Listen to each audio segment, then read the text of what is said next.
আসসালামু আলাইকুম ভিউয়ার্স, আপনারা দেখতে পাচ্ছেন অরিজিনাল মিশরি ফার্মি মুরগির বাচ্চা। এই বাচ্চার বয়স বর্তমানে 40 দিন চলছে। আজকে এদের খাবারের বিষয়টা দেখাবো। প্রথমেই দেখাচ্ছে যে পানি কিভাবে দেব এবং পানিতে কি কি মেডিসিন দেওয়া প্রয়োজন এই শীতের সময়।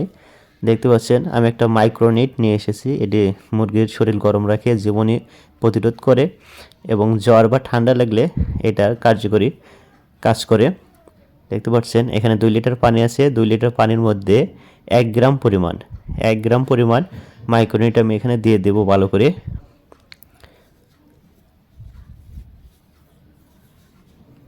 এবং যে পানিটা এখানে ইউজ করবেন সে পানিটা অবশ্যই যেন পরিষ্কার পানি হয়। দেখতে পাচ্ছেন আমাদের মুরগিগুলো কতটা চঞ্চল। খাদ্য বা পানি দেওয়ার সাথে সাথে এরা দৌড়ে এসে খাওয়া শুরু করে। আমি এখন খাদ্যর পরটা পরিষ্কার করে এখানে খাবার দেব। আমাদের খাবারের বস্তাটা বাইরে রাখা আছে, পলিথিনে খুব অল্প পরিমাণ খাবার আছে, এটুকু এখন দেব। সকালে কয়েকবার খাবার দেওয়া হয়েছে, যার কারণে এখন কম পরিমাণে দেবো, কারণ এরা হচ্ছে প্রচুর পরিমাণে খাবার খায়। এই মুরগিগুলো সাধারণত দেশীয় মুরগির মতোই হয়ে থাকে, তবে এই মুরগিগুলো দীর্ঘদিন পর্যন্ত ডিম দিয়ে থাকে। ডিম উৎপাদনের জন্য মূলত এই ছোট আকারে ফার্মটা করা। দেখতে পাচ্ছেন আমাদের জায়গাটাও কিন্তু খুব বেশি বড় না, খুব ছোট পরিমাণের, খুব ছোট একটা জায়গা। এই জায়গার মধ্যে এখানে 30টা মুরগি আছে।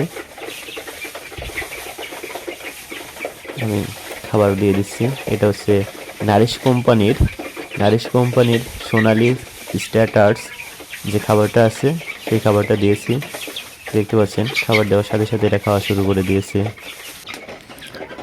এই মুরগিগুলো অনেকটাই চঞ্চল। এদের দৌড়ানো বা খাবার দাবার দেখলে বোঝা যায় যে এগুলো অনেকটাই চঞ্চল প্রকৃতির। এরা সবসময় দৌড়ের উপরেই থাকে।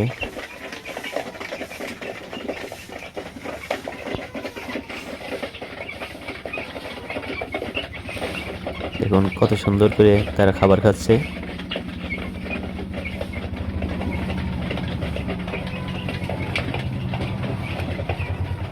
বর্তমান শীতের সময়, যার কারণে এদের একটু টেক কেয়ার বেশি করতে হয়। কেয়ার না করলে আসলে এদের বাঁচানো সম্ভব হয় না।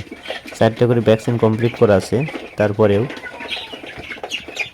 ঠান্ডার সময় ঠান্ডার মেডিসিন এদের দিতে হয়। জিউমনি বা ঠান্ডা থাকলে নিয়মিত এদের ওষুধ দিতে হয়। আর নিচে দেখতে পাচ্ছেন যে এখানে কাঠের গুণ বিছিয়ে দেওয়া আছে। কাঠের গুণ দেওয়ার কারণ যাতে নিচে থেকে ঠান্ডাটা না ওঠে। আর শীতের সময় যার কোনো লাইট দিয়ে রেখেছি, যেন রুমের তাপমাত্রা ঠিক থাকে।